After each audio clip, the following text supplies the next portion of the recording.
Bismillahirrahmanirrahim. Assalamualaikum warahmatullahi wabarakatuh. Alhamdulillahi wa kafa. Wassalatu wassalamu ala rasulillahil mustafa wa ala alihi wa sahbihi wa man wafa wa ba'd. Fa ya ahbaballahi wa ahbaba rasulihi sallallahu alaihi wasallam. Usi nafsi wa iyyakum bitaqwallahi faqad fazal muttaqun fala tamutunna illa wa antum muslimun. Faqala ta'ala Ya ayyuhalladzina amanu taqullaha haqqa tuqatih wa la tamutunna illa wa antum muslimun. Saudara-saudariku, bersyukur pada Allah Subhanahu wa taala kita diberikan kekuatan dan kenikmatan untuk menyambungkan kembali pembelajaran kita. Semoga pembelajaran kita diridhai oleh Allah Subhanahu wa taala. Semoga hamba-hamba Allah yang berkehidupan sampai dengan detik ini dan belum beriman diberi kekuatan untuk bersyahadat sebelum wafat dan kembali kepada Allah Subhanahu wa taala. Pun demikian dengan para pelaku maksiat, semoga diberikan kelembutan hati untuk mau bertobat dan menata kehidupan lebih baik daripada hari-hari sebelum yang telah dilalui.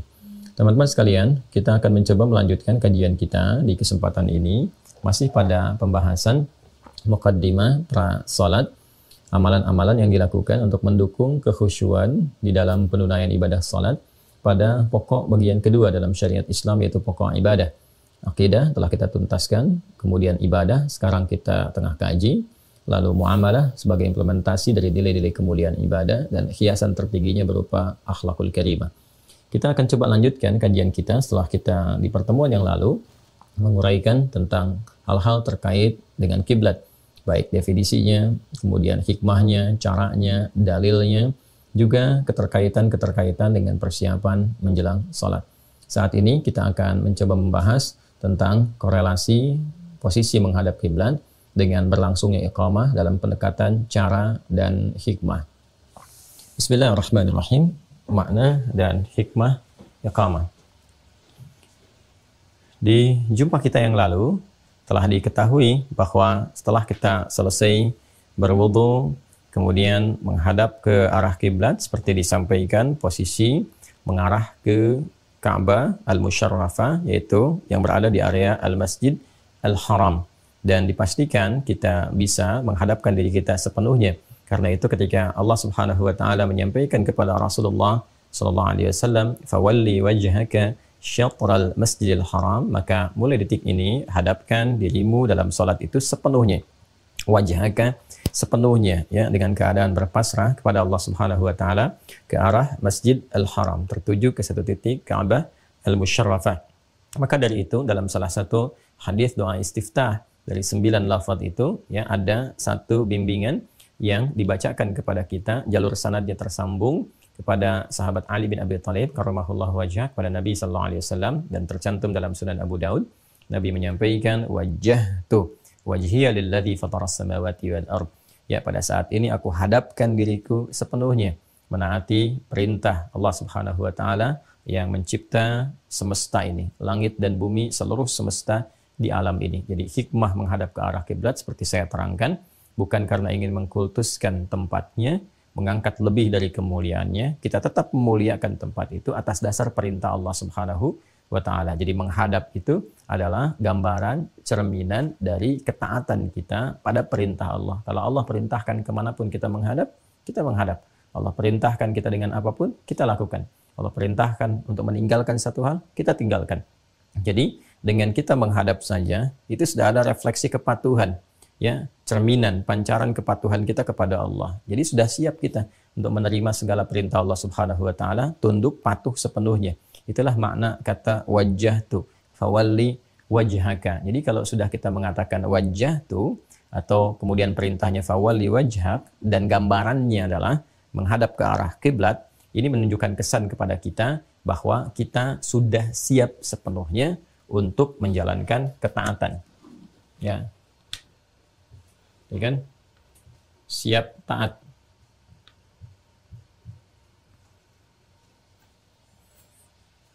Nanti masih ingat teman-teman sekalian, kalau misalnya ada sikap berdiri sempurna, gitu kan? Ketika sikap berdiri sempurna itu dalam upacara, kan, upacara apapun yang dilakukan itu, khususnya di militer, ya, dulu ada pramuka dan sebagainya.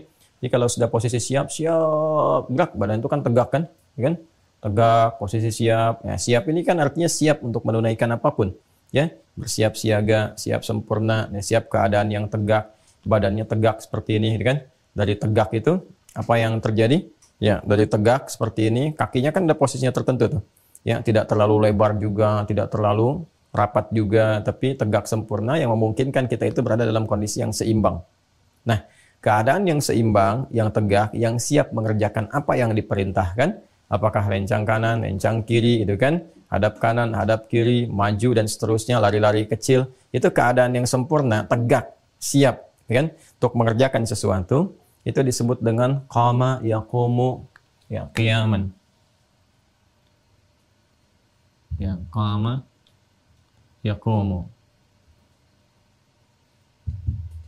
Dan qama yaqumu. Ya, posisi siap. Posisi siap, ini kan. Posisi siap untuk mengerjakan sesuatu dengan sempurna. Keadaan yang siap untuk mengerjakan sesuatu dengan sempurna, dengan siap, tegak, sempurna. Qama yaqumu, ya. Nah, kalau kita ingin memberikan satu isyarat, kan, isyarat yang memberikan kesan bahwa bersiaplah dengan sempurna, siap-siap untuk mengerjakan sesuatu dengan sempurna dan mengandung unsur usaha, kesungguhan, keseriusan, berusaha untuk menyiapkan diri sepenuhnya, tegak bersikap sempurna untuk mengerjakan sesuatu yang diperintahkan, dengan membangun ketaatan dalam konteks ini, ya, itu disebut dengan aqama, tambahkan hamzah depannya. Aqama yuqimu. Yuqimu. Aqama, ya. Nah, jadi bisa dibedakan, ya. Kalau yang pertama ini menunjuk pada keadaan atau posisi yang sudah siap, sempurna untuk membangun satu ketaatan, siap, patuh, gitu kan? Siap mengerjakan sesuatu. Perintahnya apa nih? Ya, kalau komandan misalnya sudah mengatakan siap, gerak, siap, gitu kan? Nah, perintahnya apa nih dalam posisi siap ini? Diminta apa? Nah, itu keadaannya sudah qama yaqumu, gitu kan? Nah, isyarat untuk menyiapkan diri itu menghadirkan unsur kesungguhan, keseriusan, usaha yang sungguh-sungguh untuk menyiapkan diri, diberikan isyaratnya, itu derivasi katanya berubah dari kata qama jadi aqama yuqimu, menyiapkan diri, menegakkan diri dengan sempurna. Nah, sifat dari sini, sifat karakter yang memberikan isyarat untuk bersiap menegakkan diri, mengerjakan sesuatu, menerima apapun yang diperintahkan, diinstruksikan, ya, itu sifatnya, keadaannya, isyaratnya disebut dengan iqamah. Iqamah. Iqamah.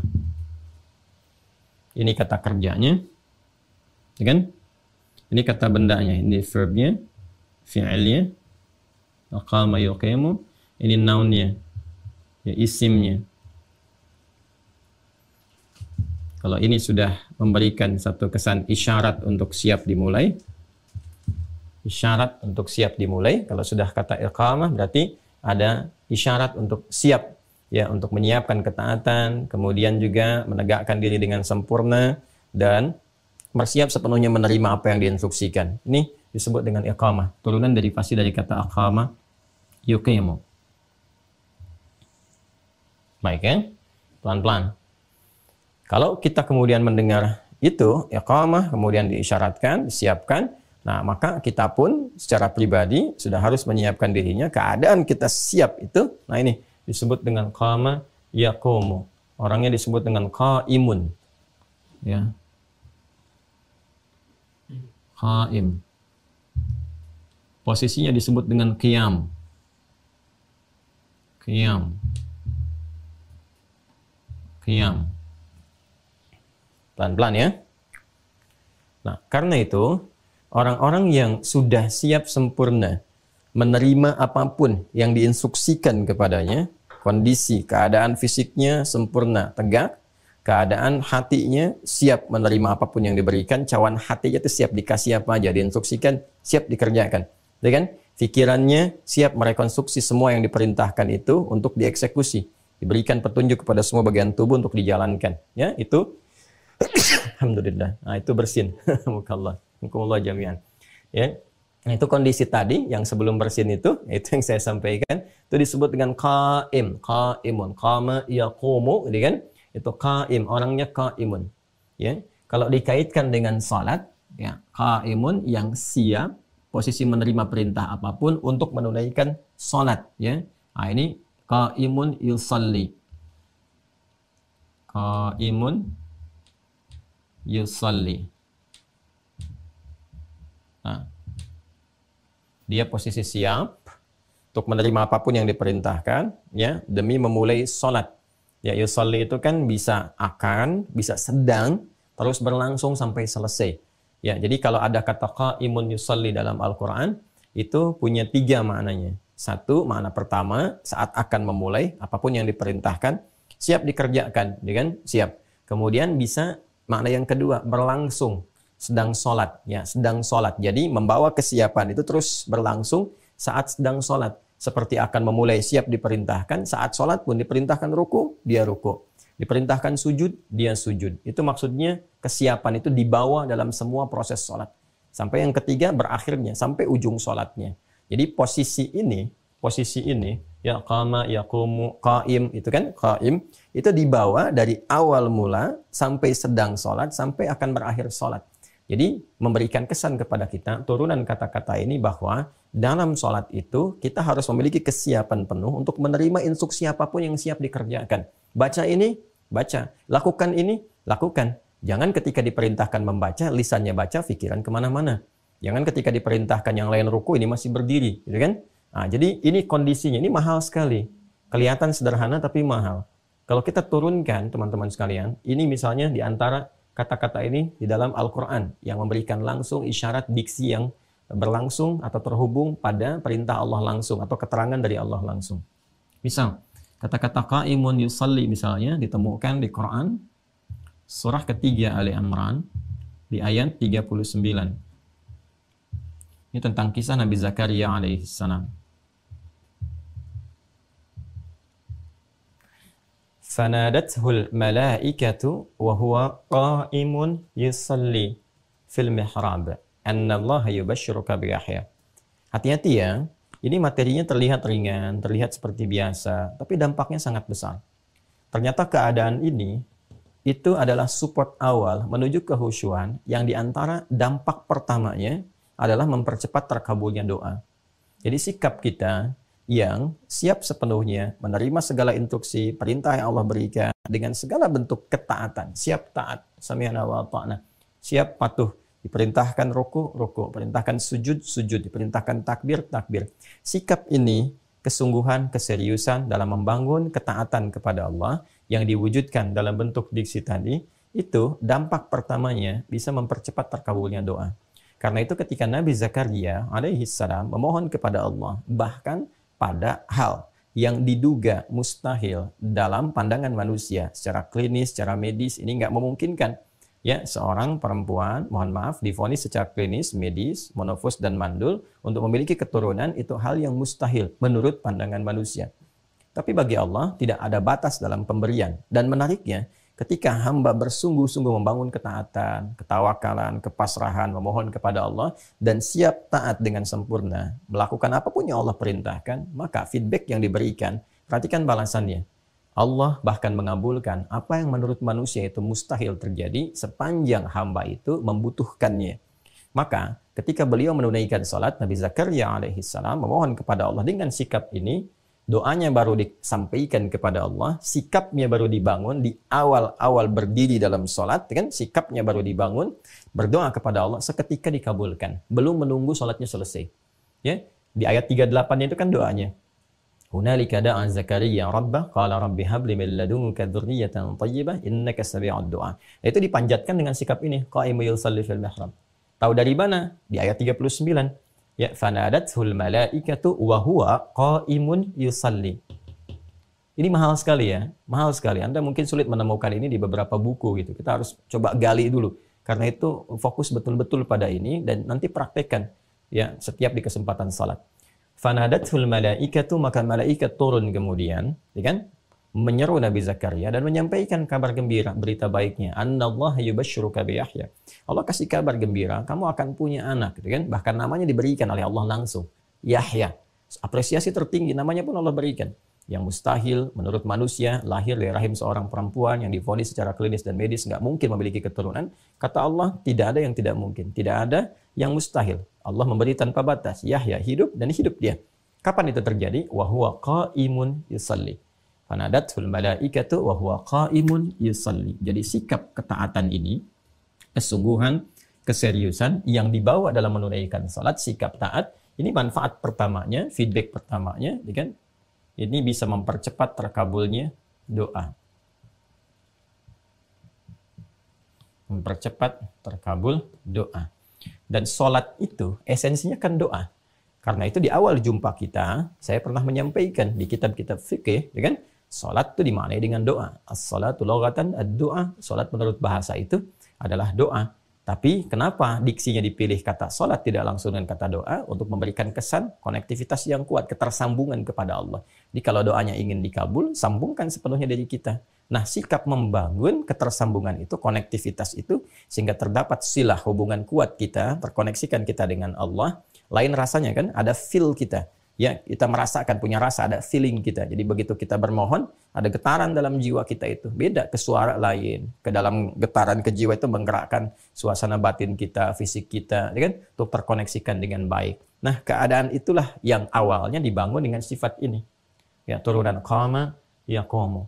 Karena itu kata-kata qama ini dan turunannya, ketika mula dipraktekkan, itu seringkali mengawali awal-awal fase menuju sholat. Bahkan dalam wudhu, seperti pernah kita bahas. Di Quran surah yang kelima itu, Al-Ma'idah, di ayat yang ke-6, Ya ayyuhalladzina amanu idza qumtum ila shalah. Kan ini qumtum itu dari sini, dari fasenya. Ya, qama kalau diteruskan fi'il madhinya kan, ya qama, kan? Kemudian qama untuk dua orang, qamat untuk dia. Tapi untuk Anda, kumta. Saya kumtu, kita kumna. Kalian kumtum. Nabi ketika mengajari Khalad bin Rafi Az-Zuraiqi, Nabi katakan, "Idza qumta ila shalah." Kalau kamu ingin menyiapkan diri bersikap sempurna dalam salat, kerjakan seperti ini, seperti ini, seperti ini. Posisinya sendiri, posisinya, ini kan orangnya kan, posisinya sendiri yang sudah siap, tegak, sempurna, baik, itu disebut dengan ini, qiyam. Ya, ini ditemukan contohnya di Quran, surah ke-4 An-Nisa, ayat 103.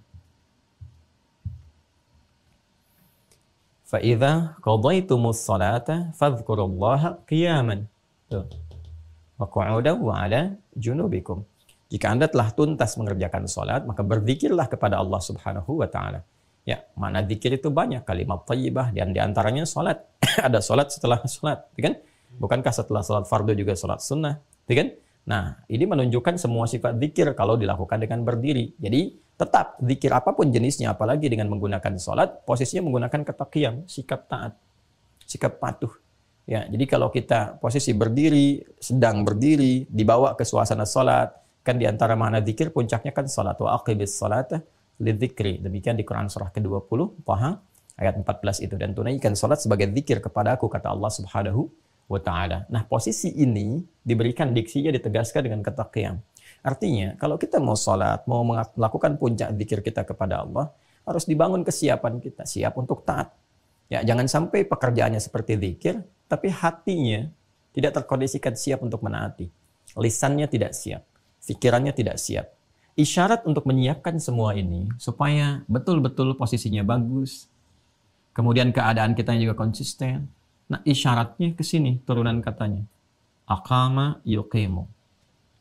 Kalau kita turunkan dengan pendekatan kata kerjanya, ini verbnya, aqama yuqimu, misalnya, karena ini mengandung makna keberlangsungan, ya, sedang, akan, dan berlangsung terus. Kita ambil contoh misalnya, langsung ke bentuk mudhari'nya yang ini. Mudhari' kan sudah mengandung 3 makna secara langsung. Present, continuous, and future. Kan? Sedang dilakukan, saat sedang dilakukan, berkelanjutan, sampai dengan mau selesai. Yuqimu. Dia berusaha dengan sempurna. Membangun sikap taat, berusaha dengan sempurna. Sikap tegak, ya, yang bukan sekedar berdiri tegak, tidak. Kalau Anda baca terjemahan kata-kata ini, mungkin Anda akan dapati pemaknaan berdiri tegak. Sehingga sering diartikan secara singkat dengan menegakkan sholat. Ya, maksud menegakkan itu artinya, sikap sempurna yang tegak, yang pemaknaannya adalah kesiapan untuk menaati apa yang diperintahkan. Ya, karena dari makna sikap sempurna itu dalam dunia kehidupan pun kan, ya artinya kesiapan untuk menerima apapun yang diinstruksikan. Jadi sebetulnya hikmah dari sikap itu adalah ini, kesiapan untuk menaati, siap taat itu. Ya, jadi bukan hanya digambarkan secara fisikal, ya, bukan hanya jasmani, tapi rohaninya, akalaninya siap menerima apapun. Ini mau diperintahkan apa sekarang, kan? Nah, ini isyaratnya dalam bentuk kata kerja menggunakan derivasi kata aqama yuqimu. Kalau banyak yang menunaikannya, tinggal kita tambahkan di belakangnya. Ini kan yuqimu kan? Tambah aja di ujungnya. Ya, kalau ditambah jadi yuqimun. Yuqimun. Nah, ini kan? Yuqimun. Nah, nah, kalau kita temukan kata yuqimun, kan? Atau bahkan diperintahkan, ya supaya nggak tanya-tanya lagi. Ini udah diperintahkan langsung. Kalau komandan kan siap kan? Nah, kalau ini kata-katanya langsung menggunakan bentuk perintah. Aqim, bentuk tunggalnya aqim. Aqama yuqimu aqim. Tuh, aqim. Atau bentuk jamak. Kalau jamak kan tinggal tambah. Nah, ini bedanya. Kalau ini mudhari waw dan nun, kalau ini tinggal tambah waw dan alif, bentuk perintah untuk membedakan antara ini bentuk mudhari, ya kan, dengan bentuk perintah. Ya, aqimu. Ada iya-nya sini. Nah, waw dan alif. Aqimu. Contoh yang yuqimun misalnya Al-Baqarah yang ayat 3 itu, alladzina yu'minuna bil ghaib wa yuqimunas shalah. Dan wa yuqimunas shalah. Nah, ini yang Quran surah kedua Al-Baqarah di ayat yang ketiga. Nah, jadi kalau ada redaksi yuqimunas shalah, ya itu bukan sekedar salat, tapi salat yang dipersiapkan dari awalnya, ya, kesiapan sepenuhnya untuk menaati apapun yang diperintahkan dalam salat. Kesiapan paripurna dari segi jasmaninya, berdiri tegak sempurna, kemudian juga rohaninya, menyiapkan keadaan diri, membawa kepada suasana untuk menerima apapun yang diperintahkan. Lalu akal kita pun, pikiran kita menyiapkan diri untuk menerjemahkan apapun yang diperintahkan sehingga membawa resapan yang dalam ke dalam hati. Ini yuqimun. Perintahnya aqimu wa aqimus shalah wa atuz zakah warka'u ma'ar raki'in. Ini misalnya di Quran surah kedua Al-Baqarah ayat 43. Untuk memudahkan saja saya dekatkan, ya. Ini gambarannya. Nah, kalau kita mau tarik ini ke dalam bentuk langsung isyarat yang disampaikan, kata-katanya, maka rubah ke kata benda. Kalau kita menunjukkan pekerjaan, kalau kita ingin menurunkan satu isyaratnya, langsung kalau ada kata ini isyaratnya, ini langsung, ya, menunjuk kepada isyarat kesiapannya. Nah, ini bisa diucapkan, dilafadzkan oleh satu sosok tertentu untuk memberikan isyarat, ya, untuk memberikan kesan bahwa ini sudah dimulai nih kesiapan kita. Ayo siap tegakkan. Siapkan keadaan fisik yang tegak sempurna, keadaan jiwa yang siap sempurna, keadaan akal pikiran yang siap sempurna. Maka rubah bentuk kata kerja ke dalam bentuk kata benda, noun, ya, noun isim, ya kan? Dari turunan kata kerjanya aqama yuqimu iqamah. Nah, dari sini kita temukan kata iqamah. Iqamah. Ya kan? Nah, seringkali orang-orang kita di Indonesia pada umumnya itu kan senang menyingkat. Ya kan? Ya, Adi, di, ya kan? Hasan, san. Ya, Dewi, wi, gitu kan? Nina, na, dan seterusnya, ya. Maka seringkali disingkat iqamat, ya, atau iqamah, disingkat dengan qamat, ya kan? Ya, kalau mat aja kan nanti takut tertukar dengan mamat atau rahmat, ya kan? Makanya disingkatnya dari sini qamat. Singkat jadi qamat. Ya. Nah, ini asalnya dari kata ini, aqama yuqimu iqamah. Jadi kalau sudah iqamah, sudah qamat, itu bukan sekedar lafaz formalitas yang seseorang berdiri kemudian dengan lantang mengucapkan lafaz-lafaz yang dibimbing dalam syariat. Ya, Allahu Akbar, asyhadu an la ilaha illallah. Nah, itu bukan sekedar kalimat yang diucapkan, tapi di dalamnya ada makna yang sangat dalam. Ya, ada hikmah untuk memberikan kesan kesiapan, membangun ketaatan. Jadi kalau sudah iqamah itu, maka kondisi bagian-bagian di tubuh kita, unsur-unsur dalam diri kita itu sudah membangun kesiapan untuk taat. Fisik sudah disiapkan, ya kan? Siap sempurna dengan baik. Bagaimana keadaannya? Tegak. Ini kembali ke sini. Idza qumta. Keadaan kata qumta itu kan dari qama. Sifat qama itu kalau diturunkan sama persis kalau kita sikap sempurna itu. Berdiri sempurna, badannya tegak, tidak miring kanan, miring juga kiri.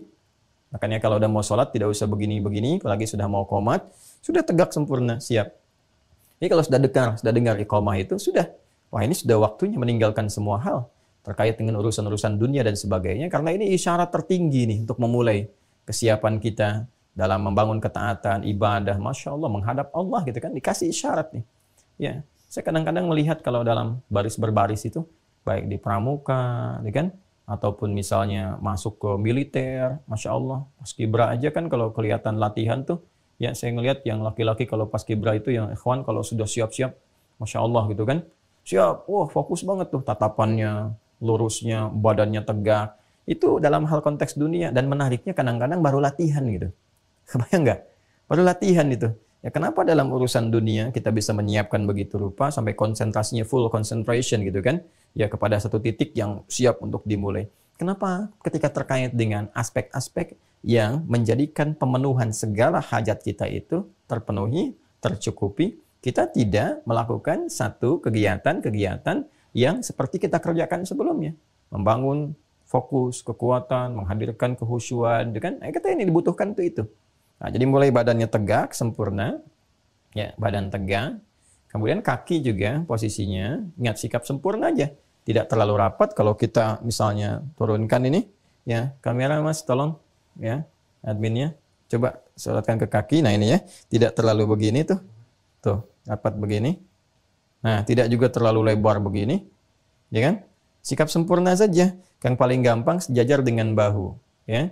Jajar dengan bahu. Bahunya seperti segimana lebarnya, maka di situ kemudian diturunkan ke wilayah kaki. Kalau selebar bahu itu ada keseimbangan. Jadi kalau kita terlalu rapatkan begini juga oleng, kan? Oleng. Kalau kita terlalu lebarkan itu juga tidak seimbang, kelihatannya juga tidak bagus, ya, tidak menarik, ya, tidak baik juga. Kan bukan mau main silat gitu kan, bukan mau karate.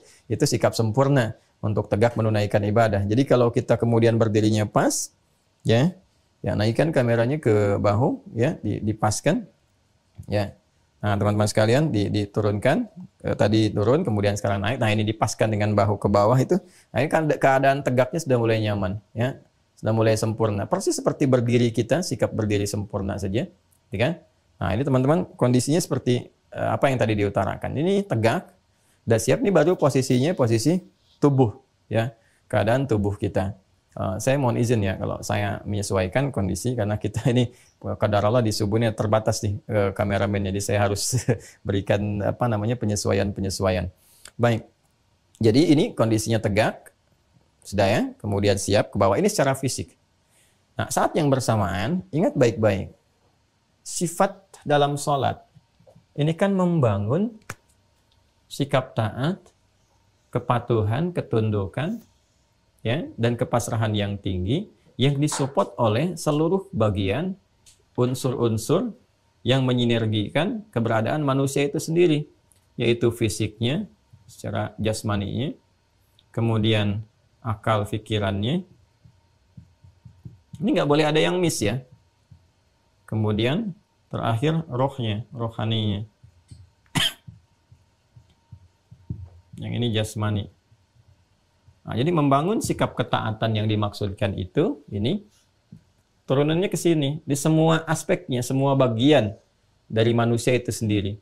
Jadi bukan hanya fisiknya saja yang tegak, yang siap, tapi pikirannya nggak siap. Ya, kan ada orang yang baris berbaris, berbarisnya bagus, kelihatannya bagus, tapi pikiran kemana-mana. Itu terlihat dalam ekspresi, dalam keadaan, kan? Nah, ini dalam sholat apalagi, lebih daripada itu. Kalau posisi fisiknya sudah siap, maka akalnya pun harus disupport untuk menyupport kesiapan fisik ini. Ya, siap menerima instruksi. Kemudian juga, roh juga seperti itu. Kondisi rohani kita pun punya kesiapan untuk menerima ya segala yang diperintahkan. Bersiap bersiap karena menghadap kepada Allah Subhanahu wa taala, ini kan kesiapan tertingginya menghadap kepada Allah, ya, maka di sini sudah ada unsur-unsur ketaatan, penghambaan, ya, penghambaan yang kesiapannya itu sudah siap menerima apapun. Menerima apapun itu kan artinya merendah kan? Kalau sikap tinggi nggak mungkin mau terima. Ada orang dinasehati, sikapnya tinggi, dia nggak akan terima, ya kan? Nah, yang menerima itu ketika merendahkan. Ya, ketika merendah artinya siap menerima yang dari atas. Atas mau bilang apa? Kita minta nasihat, harus merendah dulu sikapnya. Ya, kalau nggak merendah nanti setiap dinasehati dibantah terus, dibantah, ngeles lagi, klarifikasi lagi. Ya, kalau mau minta nasihat ya didengarkan. Nah, sekarang puncak tertinggi dari memohon itu, mohon petunjuk kan, ini mau minta petunjuk, minta segala hal. Makanya kan sifatnya doa semua tuh. Minta diampuni, minta dikasihi, minta disayangi, minta dilindungi. Berarti kan harus ada puncak ketundukan. Puncak penghambaan, puncak kerendahan. Nah, dalam bahasa Arab, puncak kerendahan itu disebut dengan al-khudu' ya, wadzillah. Wadzillah. Ya, puncak kerendahan, ya. Dan ini dalam bahasa metafor ya, metafor. Dan menghinakan diri, ya. Menghinakan itu bukan berarti keadaan terhina dalam negatif, bukan.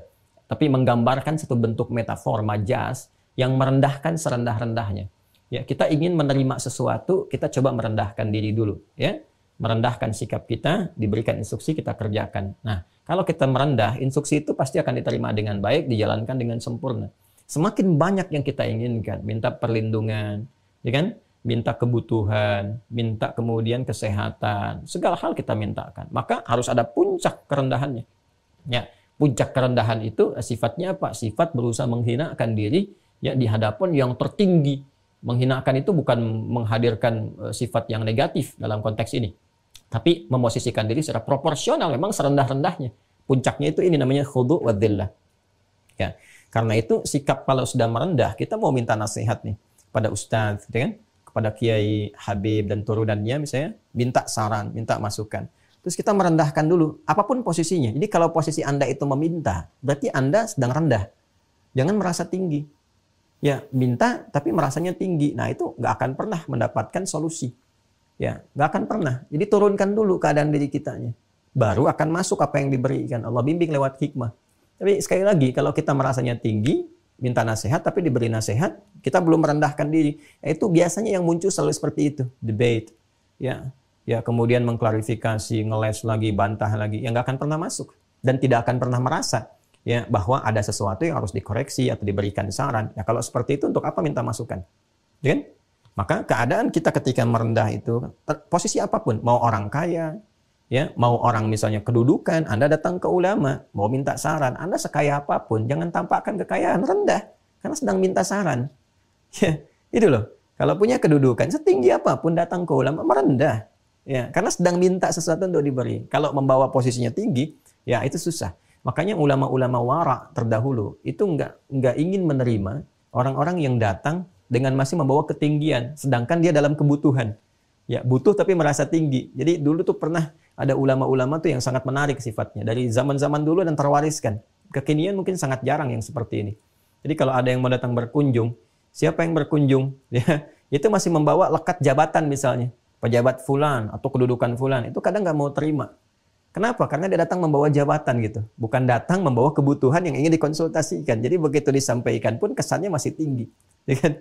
Umar bin Khattab ketika menerima Hormuzan, Persia itu setelah ditaklukkan, itu mau menghadap, Umar nggak sudi menerima. Ganti dulu bajunya tuh, suruh pakai gamis dulu. Jangan membawa dengan kebesaran-kebesaran dia katanya. Ya. Begitu pakai gamis, biasa, baru mau diterima oleh Umar. Nah ini maksudnya untuk memberikan satu kondisi penyiapan-penyiapan hati agar mudah menerima apapun yang mau disampaikan. Nah apalagi kita menghadap kepada Allah. Ya, jadi kalau keadaan kita masih tinggi membawa suasananya, sulit menerima instruksi. Ya, baru takbir aja, kadang-kadang kan fisiknya yang bergerak, lisannya yang bicara, pikirannya bisa kemana-mana. Karena nggak ada sikap ini, al-khudu' wa dhillah itu. Ya kan? Tapi kalau kita sikapnya sudah merendah, serendah-rendahnya, siap menerima segala hal, ini mudah. Diperintahkan rukuk serukuk-rukuknya, diperintahkan sujud sesujud-sujudnya. Dan Masya Allah, biasanya kalau sudah menerima segala itu, dampaknya ketenangan. Silakan cek. Nasihat itu kan kalau sudah kita terima dengan melapangkan diri, kondisi yang lapang, yang tenang, yang merendah, diberi nasihat. Itu ketika solusi datang, ada ketenangan di jiwa itu. Lega gitu. Kadang-kadang ekspresinya tiba-tiba jadi nyaman. Masya Allah. Ya itu saking leganya, tenang, nyaman. Nah, keadaan yang tenang, yang nyaman, setelah segala hal itu berlalu, ya, yang tadi menerjang dan sebagainya itu kemudian hilang, pergi, nah itu muncul ketenangan, kenyamanan. Nah, itu disebut dengan sukun. As-sukun atau sakinah. As-sukun atau sakinah. Kalau mau diberikan sifat-sifatnya disebut dengan sakinah. Orang Arab berkata, sakanatis syajaratu idza dhahabatir riyah. Pohon itu, ranting-rantingnya, dahannya itu tenang, setelah angin yang menerpaknya itu pergi, tenang gitu. Nah, kita kan kalau dapat nasihat, dapat masukan, dapat segalanya, gitu kan? Nah, seakan-akan persoalan-persoalan itu, walaupun solusinya belum dilakukan pada saat itu, baru dapat saran, seakan-akan pergi kan, hilang kan persoalan itu. Ada ketenangan sementara yang datang gitu. Dan nanti siap dieksekusi. Nah, itu keadaannya disebut dengan sakinah, sifat-sifatnya. Ya, akumulasinya disebut dengan keadaan sukun namanya. Gitu. Jelas ya? Di rumah tangga itu ada sakinah. Ya. Kenapa disebut sakinah bukan tumakninah? Karena sakinah yang dimaksud itu ketenangan setelah berbagai persoalan-persoalan yang ada itu ya bisa diatasi. Sehingga dengan diatasi itu meningkat kualitas hidup, ketenangan datang, hikmah tiba. Ya, jadi ketawa deh pada akhirnya. Yang tadinya cemberut, sama-sama cemberut jadi pada ketawa. Nah, itulah sakinah. Makanya seninya ada di situ. Ya, samara itu ada seninya tersendiri, ada ilmunya juga. Jadi kalau kita paham dengan ilmu sakinah aja, insya Allah berbagai konflik, baik kecil atau besar, itu bisa dikelola, dimanage dengan baik. Bukan nggak ada masalah, tapi masalah itu menjadi seni untuk melahirkan satu ketenangan dan kebahagiaan. Catat tuh, bikin status. Ya, nah ini. Nah, perpaduan antara sifat khudu, dhillah, yang melahirkan sukun atau sakinah, ini kalau digabungkan, disebut khusyuk namanya. Khusyuk. Nah, kalau Anda lihat ta'lim kami yang 3 hari ke belakang ya, yang kita sampaikan live itu tentang khusyuk, memaknai khusyuk. Nah, ini kita uraikan dengan sepenuhnya makna-makna ini. Khusyuk. Ya kan? Nah, jadi pengantar kepada khusyuk ini adalah gabungan dari 3 sifat ini. Al-khudu, ya, sifat merendah, yang menunjukkan ini kesiapan untuk menaati, bukan merendah dalam pengertian negatif, tapi maknanya seperti yang tadi saya uraikan, merendahkan keadaan diri kita untuk siap menerima dari yang tinggi. Karena yang memberikan yang maha tinggi, maka merendahnya serendah-rendahnya, zillah ini. Ya, serendah-rendahnya kita itu, ya, dalam metafornya menghinakan diri kita di hadapan, maksudnya ke bawah yang paling rendah sekalipun. Karena yang memberikannya yang maha tinggi, ya. Kalau yang biasa tinggi aja kan kita mencoba menundukkan. Nah, ini yang maha tinggi ya, rendahkan serendah-rendahnya. Makanya nanti ada sikap yang paling rendah ketika kita menghadap dalam sholat. Untuk menerima segala anugerah dari yang paling tinggi. Jadi semakin kita rendah, semakin diberikan banyak. Ya, itulah dia. Ya, makanya ketika kita berada dalam posisi yang serendah-rendahnya, mintanya paling banyak. Serendah-rendahnya itu saat sujud. Sujud itu kan merendahkan yang paling terhormat. Yang melekat pada diri kita. Di kepala ini kan yang paling terhormat nih. Kepala ini paling terhormat. Ya. Makanya kan kalau orang sudah mencoreng wajahku, nah itu mencoreng wajahku kan metafor. Artinya sudah mulai menghinakan kehormatan, ya, meruntuhkan kehormatan. Nah, ini bagian simbol kehormatan kita itu yang dibawa dalam kehidupan, direndahkan sebenarnya dalam sujud itu, direndahkan. Ya, makanya ketika posisi yang terendah itu kita lakukan sebagai penghormatan, penghambaan kepada yang maha tinggi, maka apa feedback yang didapatkan? Curahan rahmat itu mengalir, melimpah. Saat itulah posisi terbaik untuk banyak meminta. Itu hikmahnya kenapa dalam sujud itu kita dianjurkan oleh Nabi banyak meminta. Ya, innama aqrabal 'abdi min rabbih wa huwa sajidun fa aktsiru ad-du'a. Keadaan terdekat antara seorang hamba, disebutkannya hamba, ya, dengan Rabbnya saat dia merendah serendah-rendahnya. Maka perbanyak doa pada saat itu. Ini mahal sekali teman-teman. Itu hikmah tertingginya. Ya, di keadaan kita yang melapangkan diri dengan merendahkan serendah-rendahnya, sehingga dengan itu curahan, limpahan, rahmat mengalir deras. Ini posisi dzillah ini. Pada saat itulah lahir ketenangan. Coba deh Anda kalau menikmati sujud itu. Begitu nikmat kan tenang. Nggak terasa lama sujud itu. Ya, nanti kita akan temukan hadis-hadisnya saat sampai. Sabar. Kita baru mau iqomat. Belum nyampe sujud. Gitu ya. Nah, nanti akan terasa tuh semuanya itu. Apalagi kalau dipraktekkan. Makanya jangan heran kalau kita temukan referensi-referensi yang mengabarkan bahwa Nabi itu rukuknya hampir sama dengan berdirinya. Itu berdiri aja kalau 5 juz 4 halaman. Ya, rekor yang Nabi pernah isyaratkan dalam hadis-hadis yang sampai kepada kita. Pernah kan satu rakaat itu sampai An-Nisa ayat 176 itu, artinya kurang lebih 5 juz 4 halaman kan berdirinya. Nah itu disebutkan panjang lama rukunya sama dengan lama berdirinya, kebayang. Ya, tapi kalau mendapatkan ini nggak terukur. Ya, Ashabul Kahf itu kan saking tenangnya tidur 309 tahun gitu. Itu Masya Allah. Ya orang kan kalau dalam keadaan tenang tidur deep sleep itu 5 menit pun kan serasa lama gitu. Ya, nah ini gambarannya ini. Ini mahal sekali nih untuk mendapatkan keadaan ini. Nah, kita dilatih. Jadi isyarat awal membangun sikap-sikap ini itu dari iqamat. Ya, karena itu iqamat itu diiringi dengan panduan-panduan untuk bersikap semacam ini. Ya, yang menghadirkan sikap sempurna yang melahirkan khusyuk. Jadi khusyuk itu ya bukan diartikan dengan fokus. Ya, kalau fokus barangkali akan sangat sulit menemukan orang fokusnya dalam sholat. Ya, tapi khusyuk itu gambaran ini, ketaatan. Gambaran kepatuhan, ketundukan. Ya, sikap merendah, gambaran ini. Nah, tingkat terendah dalam khusyuk itu sholat, tingkat terendahnya. Makanya ada orang yang ulama yang menafsirkan ya dengan sholat saja dia sudah khusyuk, tapi khusyuk tingkat paling rendah yang diekspresikan dengan gambaran-gambaran atau perilaku-perilaku dirinya. Jadi kalau sudah mau sujud kan sebetulnya sudah pengantar kepada khusyuk. Makanya tingkat terendah khusyuk itu ya orang sudah mau sholat ya sudah mau khusyuk. Sudah khusyuk tapi tingkat yang paling rendahnya. Ya, karena kenapa? Karena dia sudah mau sujud. Ya, setan itu kan kalau kita baca di hadis Al-Bukhari, setan itu paling histeris. Histeris kalau ngelihat ada hamba, anak cucu Adam, dia bisa sujud. Ya, langsung dia berkata teriak-teriak gitu. Ya, alhamdulillah kita tidak melihat tuh. Kalau lihat kan nggak jadi sholat tuh. Ya, dia langsung pergi berteriak, wailu, celaka aku katanya kan.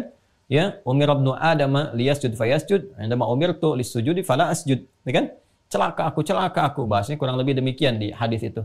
Anak Adam diperintahkan sujud, dia sujud. Aku dulu diperintahkan sujud, aku nggak sujud. Tuh, menyesal tuh selalu belakangan gitu. Tapi ya karena menyesalnya itu masih diliputi kesombongan, dia nggak mau tobat juga. Tuh, dengerin setan tuh. Setan kan denger ini sekarang tuh. Ya, saya ceramah itu dengar itu. Ya, padahal kan setan itu dia sudah menyesal tapi nggak tobat karena sombong. Ini saya ceramah begini aja tetap setannya masih menggoda juga karena sombong. Gitu, sombong. Jadi hati-hati, sombong itu jangan dipelihara. Ya, dipakai saja sama setan, sama iblis, itu tetap gitu kan. Tidak bisa menghadirkan suasana taubat. Padahal tahu Allah Maha Kasih, Maha Rahman, Maha Rahim, Maha Tawwab, penerima taubat, tapi nggak mau taubat. Nah, ini persoalannya, ya. Betapa banyak Rasul sudah mulai banyak diutus, nabi-nabi juga sudah ada, para ulama, bahkan sekarang banyak para mubalik gitu kan, sudah ceramah, tapi itu nggak membuat setan untuk taubat sekalipun kepada Allah. Jadi cukuplah setan aja yang sombong. Ya, nggak usah ikut-ikutan.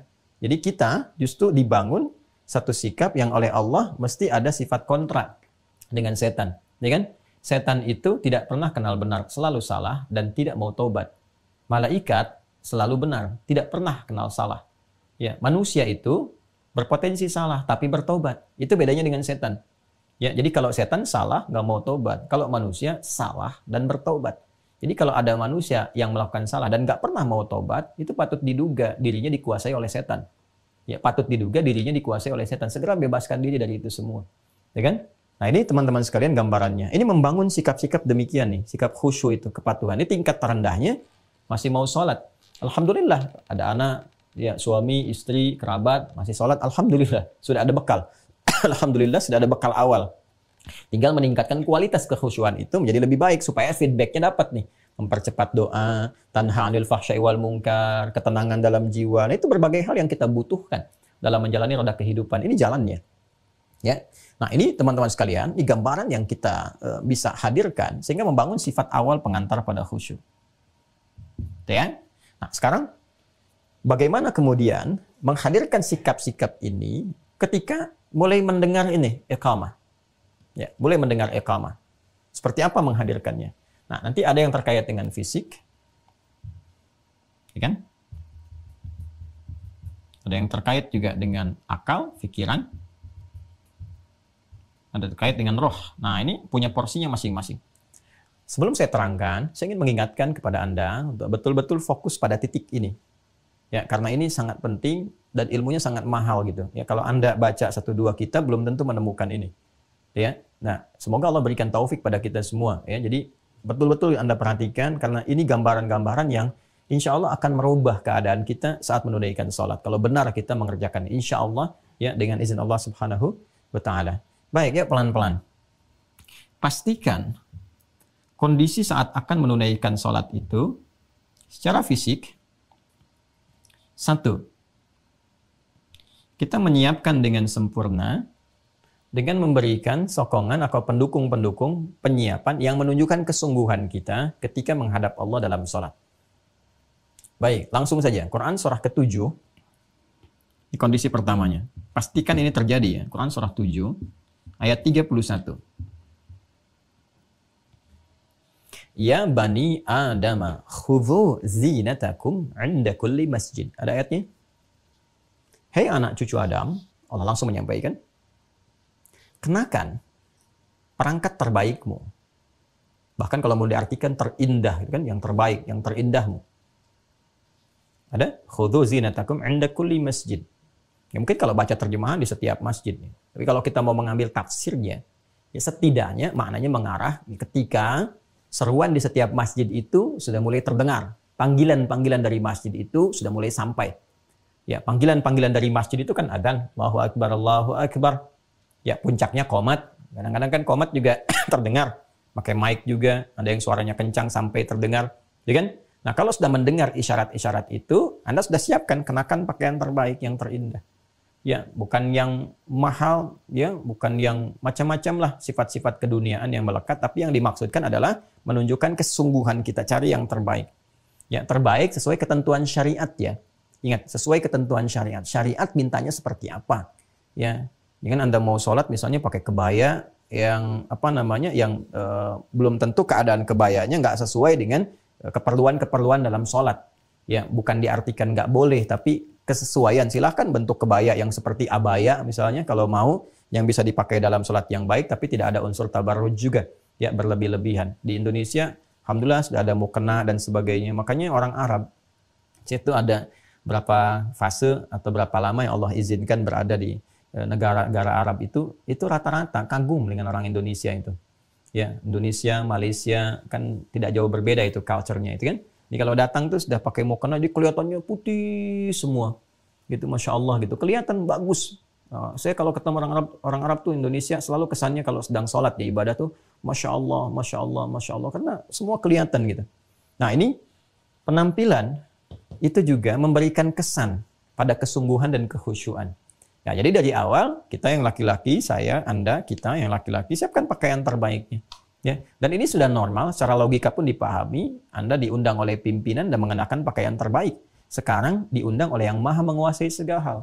Ya, raja di raja, dari segalanya, Malik Yaumiddin, jangankan alam semesta, semua sampai kehidupan berlangsung, berakhir, kembali lagi, suasana akhirat, Allah yang menguasainya. Maka mengenakan perangkat terbaik, pakaian, mengenakan perangkat-perangkat yang menunjukkan, mensupport pada kebaikan dan kesungguhan itu pengantar awal pada kekhusyuan.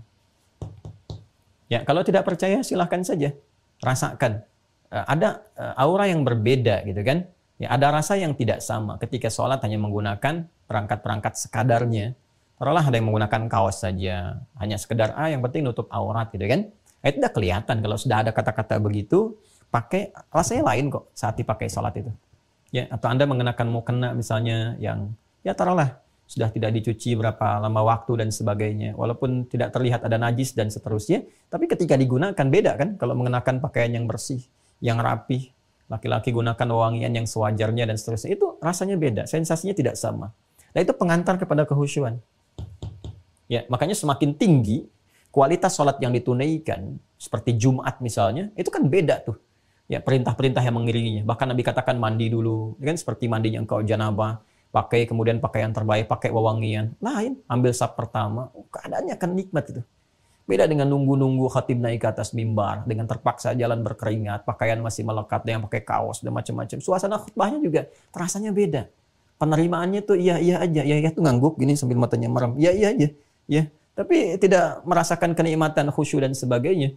Ya, tahu-tahu udah mau qomat berdiri kan dan tidak siap sholatnya udah mulai kesemutan gitu. Nah ini gambaran yang saya tampilkan satu, sikap fisik untuk penyiapannya itu ini. Pertama ini, kenakan pakaian perangkat terbaik, menunjukkan kesungguhan, ya. Dan yang kedua, ini, menyiapkan kondisi keadaan tubuh kita secara paripurna dalam menghadap kiblat itu. Ya sudah, artinya kalau sudah iqamah, Allahu Akbar, ya sudah tadi, wudhu sudah selesai, pakaian sudah baik, ya sudah sikap sempurna. Sikap sempurna itu bukan kaku, bukan begini saja, tidak. Maksudnya sudah, tepikan yang lain-lain. Ngobrol sudah tidak ada lagi kanan kiri.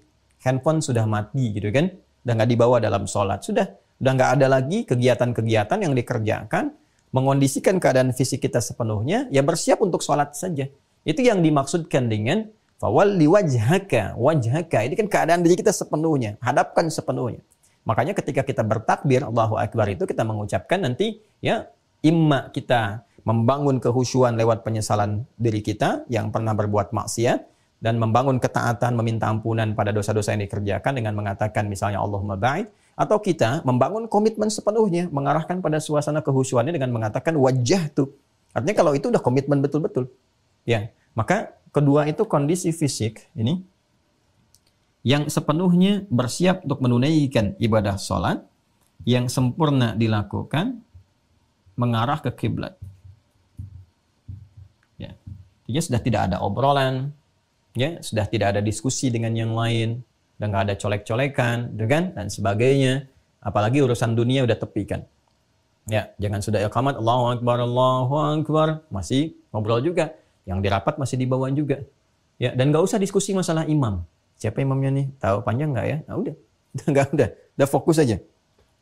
Nah, ini sikap sempurna yang diiringi dengan pendukung-pendukung yang ada dari pakaian, dari macam-macam, dan sudah siap. Ini nanti rasakan sendiri. Begitu iqamat dilakukan, Anda membangun sikap ini, sudah nggak peduli dengan lingkungan sekitaran, ngobrol macam-macam, tepikan, ngadep aja. Ya, udah khusyuk, ya, khusyuk, menghadap sepenuhnya, tenang. Ya, ini gambarannya secara fisikal. Satu, ya. Kemudian yang kedua, terkait dengan pikiran. Pikiran itu kan perannya akal. Akal itu mengikat segala hal yang disambungkan oleh indera kita sebagai data awal yang menghadirkan satu informasi. Misalnya, indera untuk melihat mata kita. Ini apa yang dilihat? Nah, ini yang masuk pada akal kita. Ya, ini yang menyebabkan saat secara fisikal itu nggak usah tengok kanan, tengok kiri, dan sebagainya, supaya nanti akal kita nggak menyerap berbagai hal yang dipandang oleh mata itu. Lihat si fulan, terbayang ini itu masuk, jadi memori awal. Nah, itu yang dimanfaatkan oleh setan nantinya.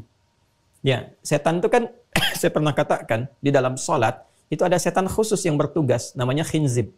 Ada yang menyebut khanzab, gitu kan? Sama tulisan hurufnya, cuma harakatnya ada yang membaca khinzib, ada yang membaca khanzab. Dan peran dia, Nabi pernah sampaikan, ketika bertakbir, Anda, kita bertakbir, itu dia sudah memulai tugasnya. Fayaqulu syaitanu udhkur kada, udhkur kada. Maka dia mulai mengatakan, ya, mulai dia memberikan satu isyarat, kemana? Ke sini nih, ke pikirannya dulu. Nah, sebelum ke hatinya, supaya goyah. Ya, ke sini. Udhkur kada, udhkur kada. Ingat ini, ingat itu. Mengingat itu kan di sini ada perannya nih. Ya, supaya nanti tembus ke dalam hatinya, ke sudurnya. Wah, itu dahsyat itu. Biasanya kan menggoda lewat sudur. Tapi kalau dalam sholat, kefikiran dulu. Makanya banyak pikiran-pikiran yang kadang-kadang jauh melewati batas-batas atau ruang-ruang dalam batasan sholat. Ya, bahkan melewati ruang masjid. Ya kan, takbirnya ada di masjid, tapi pikirannya sampai ke kantor. Ya kan, takbirnya di tanah suci, udah nyampe Masjidil Haram tau, tapi pikirannya malah masih di tanah kusir. Ada yang di Tanah Abang, tuh kan, macam-macam tuh. Ya, belum nyampe, nah ini dia kondisinya. Di sini, persoalannya ini. Udhkur kada, ingat ini, ingat itu. Sehingga nanti dari situ, kan masih ingat gak apa yang pernah saya sampaikan tuh, urutan-urutan informasi itu kan dari data menjadi informasi, menjadi pengetahuan, ilmu. Nah, jadi ilmu itu ketika sampai kolbu, dan sifat keluarnya nanti instruksi. Nah, jadi kalau dari data awalnya sudah mengacaukan apa yang ada harusnya dalam pikiran, sampai ke kolbunya jadi tidak maksimal, tidak tersapi. Aja instruksi yang dibangun dari kolbu itu nggak nyambung tuh ke pikirannya. Itu yang menjadikan konslet. Ya, saat peristiwa sholat terjadi itu ada konslet terjadi sehingga gerakan antara pikiran dengan kolbu dan bahkan ke fisik itu nggak nyambung. Ya, bahasa paling singkatnya contohnya lupa rokaat. Itu gambaran cepatnya itu. Sampai lupa. Nabi mengatakan hatta la yash'ural musalli kam rakatan yusalli. Sampai ada orang sholat lupa berapa rakaat sedang dikerjakan. Nah, sumbernya dari sini awalnya. Maka apa yang harus dilakukan oleh pikiran itu? Nah, ini solusinya di Quran.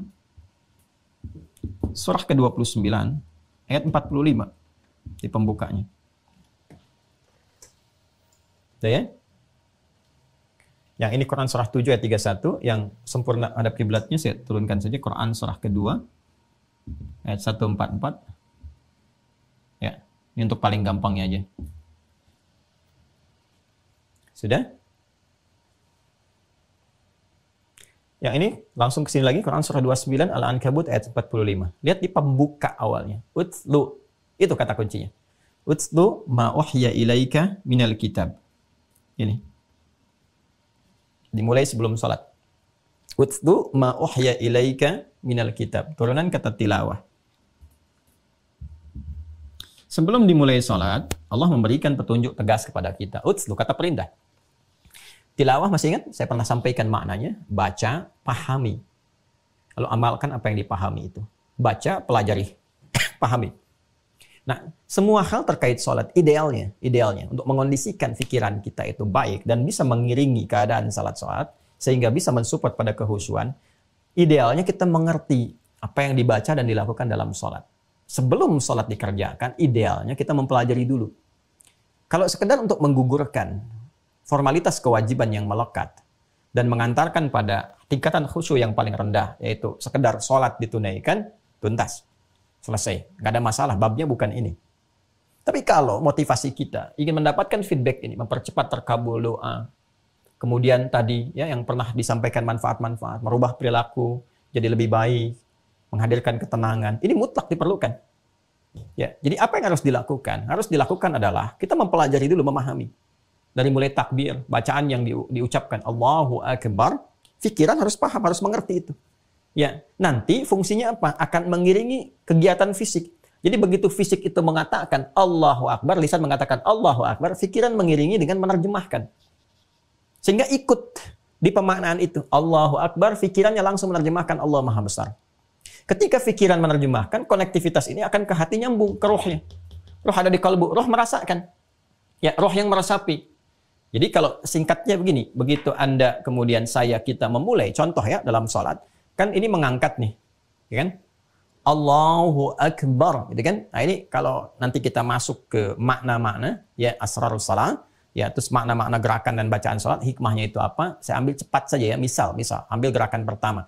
Ini mengangkat ini ya, mengangkat seperti ini bukan sekedar mengangkat, tapi hikmahnya nanti menunjukkan kepasrahan, ketawakalan kepada Allah, kesiapan kita menghadap dengan sempurna, sekaligus menepikan semua yang tidak terkait dengan salat ke belakang, buang urusan dunia ke belakang. Ya, persoalan terbesar yang mengganggu kekhusyuan itu adalah ketika orang sholat, dunia masih di bawah. Maka buang semua urusan dunia ke belakang. Pasrahkan, hadapkan diri kita sepenuhnya untuk membangun ketaatan kepada Allah. Angkat, lisan mengucapkan Allahu Akbar. Pikiran menerjemahkan Allah Maha Besar, hati meresapi. Ya Allah, aku mengikrarkan Engkau yang Maha Besar, yang Maha Agung. Ya, sedangkan aku bahkan sebelum sholat, kadang-kadang membawa kebesaran dalam diriku, merasa lebih hebat di samping orang lain, merasa lebih tinggi dibandingkan dengan teman. Ya, merasa lebih mulia dibandingkan dengan pasangan dan sebagainya. Lalu kita bertobat di situ. Makanya kalau pengantar awalnya sudah begini, ya step berikutnya itu lebih khusyuk. Ketika Anda mengucapkan doa iftitah setelah takbir dengan suasana seperti ini, merasakan berbuat salah, gitu kan? Mengakui banyak kekurangan, katanya mengatakan Allah Maha Besar, tapi masih merasa besar dalam kehidupan. Sadar kita, karena sudah masuk ke hati, ada kesadaran dalam jiwa. Maka keluarlah selanjutnya Allahumma ba'id baini wa baina khatayaya, kalimat taubat. Wajjahtu wajhiya lilladzi fataras samawati wal ard, kalimat kepasrahan. Itu kalau kalimat ini diawali dengan sifat-sifat keadaan tadi, kekhusyuan yang sudah hadir, itu beda rasanya. Beda. Itulah tilawah. Nah, inilah pentingnya kita mengaji. Ya kan? Jadi kalau sholat seperti biasa, iya betul gugur kewajiban, tidak ada masalah, sah sholatnya sepanjang rukun terpenuhi, syarat dikerjakan, rukun dan syarat terpenuhi, sah sholat selesai. Tapi kalau kita ingin melangkah kepada hal yang baru, yang menghadirkan semua manfaat-manfaat yang dijanjikan, maka ini masih terpenuhi. Ya. Baik ya. Nah, keadaan seperti ini, bagi orang yang ingin khusyuk mudah. Tapi bagi orang yang tidak ingin mendapatkan khusyuknya naik maksimal, itu terasa berat. Ya, makanya ketika Allah sampaikan sifat khusyuk ini, ketika akan dibangun sifat khusyuk, itu sholat itu ya akan terasa berat, kecuali bagi orang-orang yang memang ingin mendapatkan khusyuk. Tapi kalau sekedar hanya sholat biasa, untuk sholat saja, ini sempurna, selesai. Rukun dan syarat, tuntas. Ya, cuman kalau khusyuk ini nggak didapat, ini hanya sekedar menggugurkan kewajiban pun bisa malas-malasan. Ya, kenapa? Karena kenikmatan itu lahir dari ini.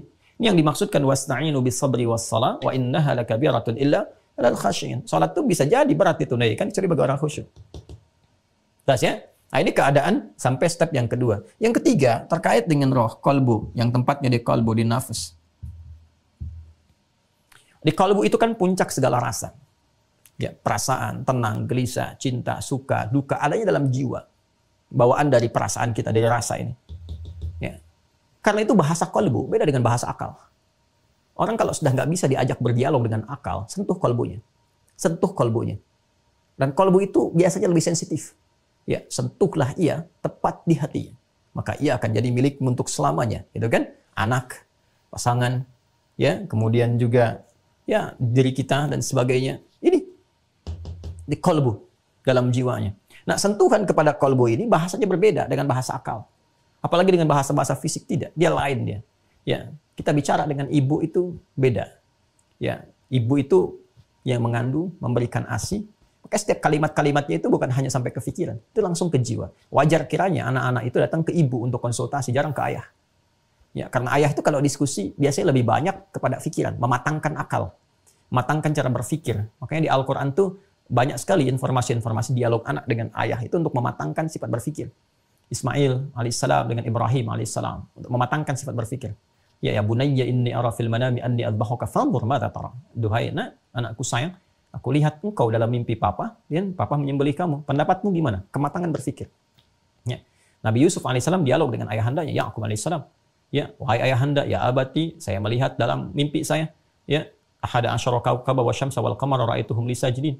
Aku melihat bahwa 11 gemintang kemudian bulan dan matahari bersujud kepadaku. Bagaimana pendapat ayahanda? Dialog, kematangan akal.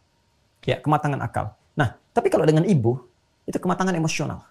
Makanya ibu tuh kalau ngasih nasihat, bicara, itu menghunjamnya ke jiwa. Anak tuh larinya ke ibunya.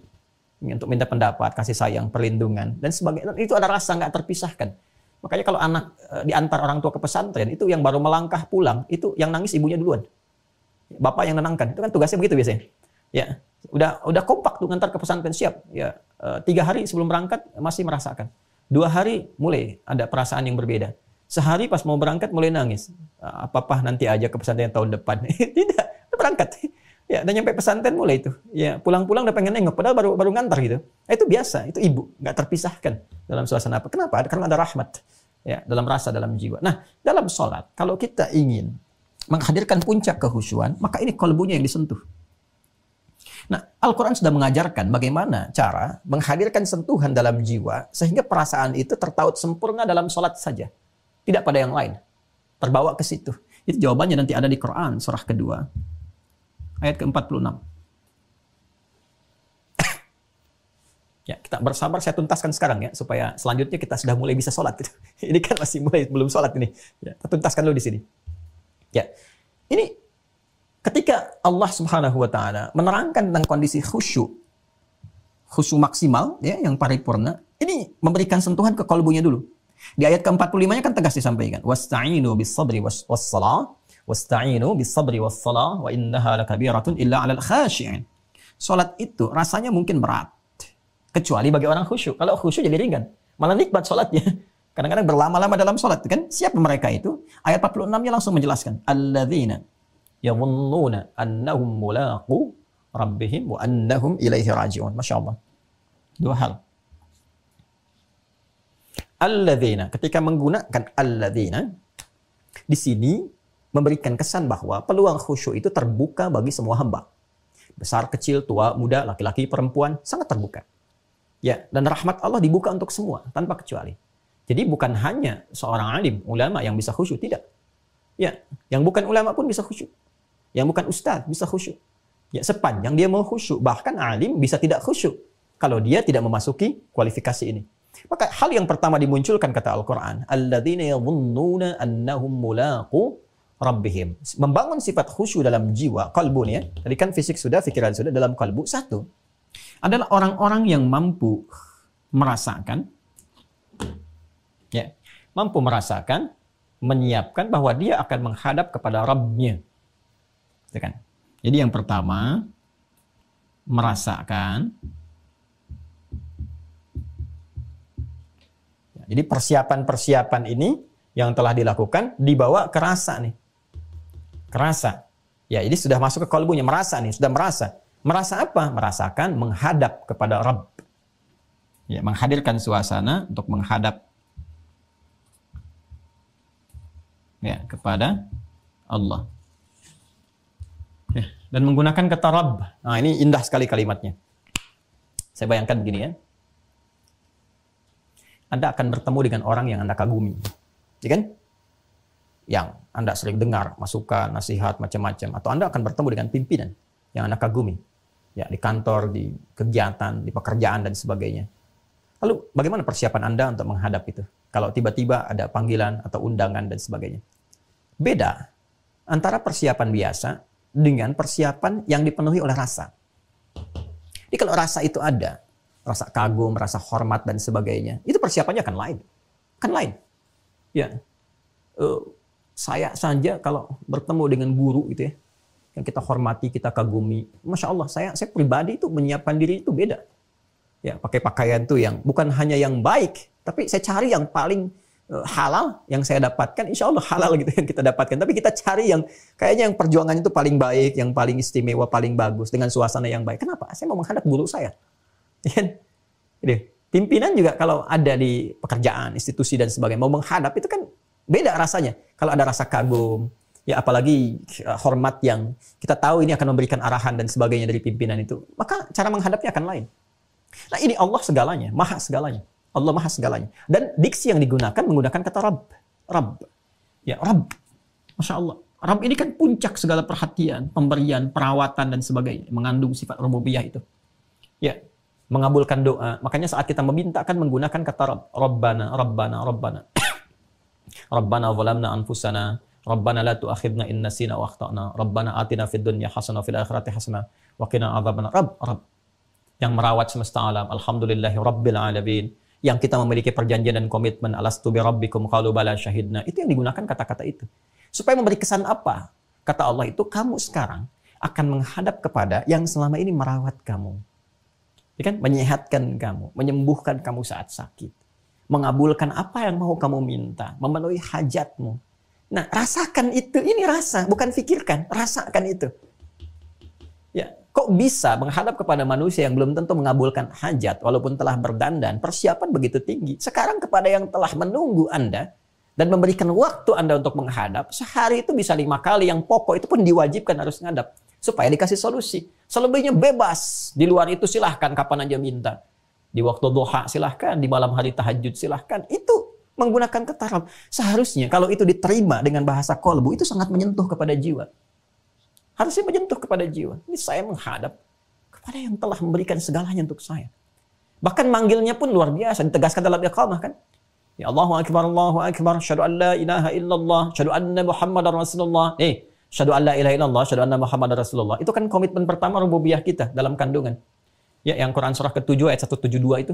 Wa idh akhadha rabbuka min bani adama min zuhurihim dzurriyyatahum wa asyhadahum syahadat ala anfusihim alastu bi rabbikum rabb qalu bala syahidna. Makanya kalau orang sadar itu, merasakan dengan jiwanya sepenuhnya dan mendengar syahadu an la ilaha illallah, itu bisa dia terpaku. Ya, kayak di penutup surat An-Naba itu, begitu di akhirat semua berbaris. Ya, illa la yatakallamuna illa man adzina lahu rahman. Ya, enggak ada yang bicara, enggak ada yang semua berbaris, khusyuk, merasakan sifat itu. Di dunia itu kita berlatih berbaris saf ka'annahum bunyanun marsus dan seterusnya. Ya, itu ke dalam jamaah. Itu kalau dengar itu, orang yang bisa merasakan tuh dari awal sudah bisa mengalir air mata tuh. Ya Allah, kurang pengabdian nih, nuntut banyak rahmat, nuntut banyak pengabulan, nuntut banyak minta ini itu. Sementara dikasih belum disyukuri. Belum disyukuri udah minta yang lainnya. Ya dosa saya Allah, banyak salahnya. Dan kita mendengar syahadu an la ilaha illallah, syahadu anna Muhammadar Rasulullah. Ada kerinduan pada Rasulullah SAW. Cek lagi keadaan diri kita. Hayya 'alas shalah, yuk siap salat. Hayya 'alal falah, untuk kebahagiaan kamu.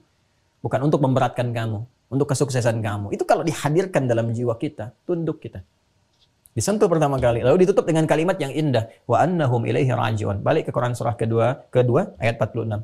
Alladzina yadhunnuna annahum mulaqu rabbihim wa annahum ilaihi raji'un. Itu. Ya kan? Kalau sudah dengar kata raji'un itu yang terbayang citra di benak kita itu satu titik, berpulang. Dan mereka ya pasti akan berpulang kepada Allah. Nah, ini dia. Rasakan dalam sholat itu, ya mungkin kita juga bukan sekedar menghadap, tapi menghadap untuk selamanya, berpulang kepada Allah Subhanahu wa Ta'ala. Meninggal. Ya. Itu yang menjadikan Rasulullah SAW ya, pernah memberikan isyarat kepada imam ketika berbalik sebelum menunaikan salat, berbalik ke jamaah dulu, melihat, dan di antara kalimat isyaratnya itu kan apa? Sallu salatan muwadda'. Sallu salatal muwadda'. Ya, salatlah kalian semua. Ya, dan hadirkan rasa dalam salat ini seakan ini salat perpisahan kita. Mengapa kita mengenakan pakaian terhalal, terbaik, kan? Wudhu sempurna, menghadap ke arah kiblat, memasrahkan diri bertaubat. Karena boleh jadi itu titik perpisahan kita dengan dunia yang mengantarkan kita berpulang kepada Allah. Dan tidak ada keindahan terbaik, termulia yang memisahkan kita dengan dunia itu, ya, kecuali di antaranya adalah saat kita terkoneksi dengan Allah dalam sujud kita itu. Masya Allah. Ya, dalam rukuk kita, dalam sholat kita, itu keadaan terindah. Di antara keadaan terindah yang mengiringi kepulangan seseorang dalam keadaan husnul khatimah. Itu. Jadi rasakan dalam sholat. Jadi kalau ada malas-malas dan sebagainya, rasakan ini mungkin saya meninggal saat ini. Ya, kan adzan itu kan panggilan, dipanggil. Yang panggil siapa? Allah lewat suara muadzin. Mungkin dipanggil untuk selamanya. Ya, Bapak X dipanggil Allah, dia sudah berpulang. Nah, kita ini 5 kali diingatkan, hei kamu kan nggak tahu di titik mana kamu pulang. Maka itu perbaiki keadaan jiwa. Ya, ditakdirkan masih berjalan aja dalam sholat, ya minta solusi, minta bimbingan supaya saat pulang kapanpun siap. Qadar Allah bisa terjadi dalam sholat pun kita pulang. Kalau suasana yang dihadirkan dalam sholat, merasakan, ya itu akan beda. Taubatnya akan berbeda, istighfarnya akan lain, tasbihnya akan lain, tahmidnya akan lain. Nah, begitu kemudian dirasakan suasana itu adalah kepasrahan, ketundukan, kerendahan, kehinaan, dzillah, ketakutan yang proporsional, yang mengharapkan redha. Ketika puncak itu datang, tenanglah batin kita itu. Nah, ketenangan itu yang disebut dengan sukun, sakinah. Sakinah ini yang mengantarkan pada tumakninah. Makanya kalau orang-orang sudah awalnya itu tenang, nyaman, maka ketika dia ruku pun tenang gitu. Nggak buru-buru, baru ruku langsung naik. Tenang. Itu tumakninah. Ketenangan yang dilahirkan dari kehusyuan dalam proses ibadah. Nah, ini pengantarnya. Ya, karena itu dianjurkan imam itu sebelum memulai sholat tuh menghadap dulu, dilihat dulu sambil iqamat. Ya, saya di Tripoli itu diajari oleh syekh-syekh kami itu ya pengajaran praktikal secara langsung. Ya, jadi ada syekh-syekh itu kalau sudah dimulai iqamat itu dia baris tuh, ya makmumnya baris, beliau jalan tuh, ngelihat sudut kanan, sudut kiri. Kadang jalan ngelihat, ya dirapikan ininya. Kadang-kadang dirapikan tuh, gitu. Masya Allah itu, masya Allah. Saya belajar banyak tuh, semoga Allah rahmati ya para guru-guru itu. Ada biasanya yang sering melakukan itu ada Syekh Al-Hadi An-Nuwaisiri Ahmad itu, khotib yang hebat, baik, ngajar akidah, ya, luar biasa, dan kelihatannya seperti tegas tapi sayangnya luar biasa itu. Tuh kalau bicara khutbah itu kalau bawa suasana haru jamaah bisa nangis semua tuh. Kalau semangat semua itu luar biasa. Itu kalau ngimamin tuh, ya udah khutbah ngimamin jalan tuh ngelihat dulu, ngelihat. Itu kalau kita belum pas posisi tubuhnya itu diluruskan oleh beliau, luruskan. Lalu kaki dilihat tuh kan. Dan setelah itu disampaikan, saya ingat itu kalimat itu, sallu salatan muwadda'. Ya, kalau udah siap, rapi, semua baris tuh, kita tuh udah mulai merasakan kenikmatan. Ya, walaupun mungkin bacaannya seperti biasa, nggak ada lagu-lagu yang mungkin dapatkan seperti sekarang yang baik, terdengarnya bagus, ya. Itu biasa tapi terasa gitu kenikmatan dalam sholatnya itu. Kadang udah mengalir air mata, kadang nangis dan sebagainya. Terbawa suasananya. Karena di awal udah disiapkan. Ya, udah disiapkan. Nah, ini kenikmatan dalam sholat yang sangat luar biasa. Apalagi dapat suara imam yang bagus, kan? Baik dan sebagainya. Ini luar biasa. Nah, ini yang dimaksudkan teman-teman sekalian. Inilah hikmahnya, iqamah. Maknanya. Dan korelasinya dengan kehusyuan. Yang membawa suasana sholat kita itu lebih bernilai, lebih berarti, dan lebih mendekatkan pada ijabah dari semua doa-doa yang kita panjatkan. Itu poinnya. Ya, jadi setelah berdiri sempurna, diatur, yang jadi imam, kemudian memberikan isyarat fisikalnya dengan mengatakan istaqimu. Boleh pakai bahasa Indonesia. Kalau ada satu bacaan-bacaan yang syariat tidak mewajibkan dengan pokok bahasa itu, yaitu dengan menggunakan bahasa Arab, artinya boleh dimaknai dengan pemaknaan isyarat yang disampaikan dengan bahasa-bahasa yang dipahami pada umumnya. Kalau di kita bahasa Indonesia, atau di daerah pakai bahasa daerah. Sumatera pakai bahasa Sumatera, kan? Kalimantan pakai Kalimantan, di Sunda pakai Sunda, itu tidak ada masalah. Sepanjang syariat ya tidak menetapkan kewajibannya dengan berbahasa Arab. Seperti sholat, kalau sholat tidak boleh pakai terjemahan, harus pakai bahasa yang telah ditetapkan. Bahasanya Arab, lafadznya ada diatur semua. Karena ini bukan persoalan bahasa, ini persoalan doa. Doa yang diatur bacaan dan gerakannya. Sholat itu bukan perkara bagaimana berbahasa, bukan. Tapi doa komunikasi yang telah diatur pakemnya dan dimudahkan caranya sehingga semua orang bisa. Ya kan? Semua orang bisa.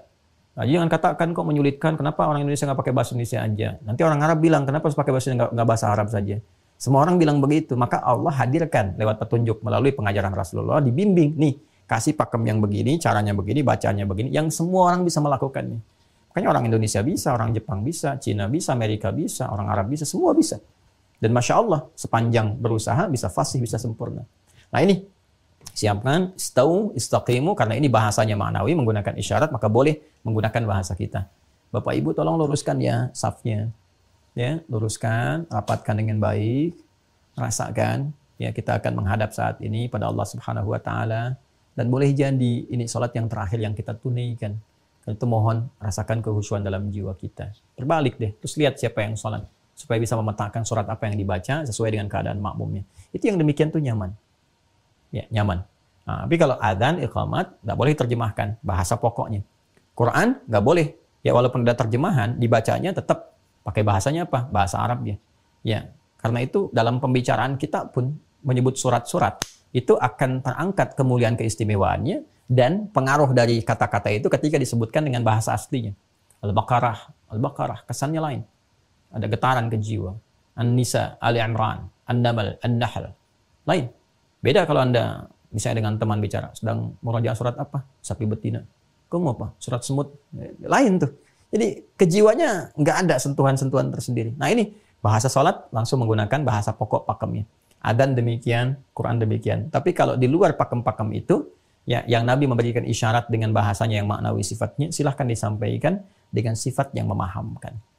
Jelas ya? Nah, ini yang coba kita tuntaskan di pertemuan hari ini sehingga kita bisa mulai ke praktek sholat.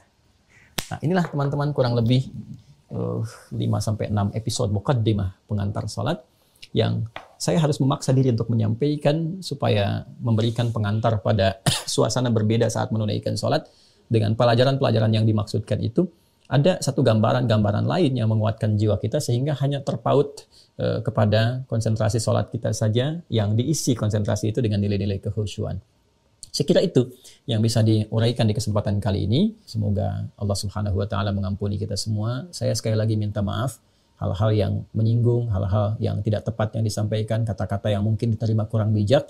Tapi sepanjang apa yang saya rasakan, semua insya Allah ditujukan untuk perbaikan. Tidak ada penekanan-penekanan tertentu untuk merendahkan atau juga hal-hal yang negatif. Semua niat-niat yang kami tujukan dirasakan sepenuhnya, dirasa untuk berusaha memperbaiki. Kalau caranya kurang tepat, mohon dimaafkan. Ya kalau tidak berkenan, mohon juga dilapangkan. Dan semua kita pada akhirnya akan kembali kepada Allah yang Maha menentukan. Allahumma taqabbal minna innaka antas sami'ul alim wa tub 'alaina innaka antat tawwabur rahim.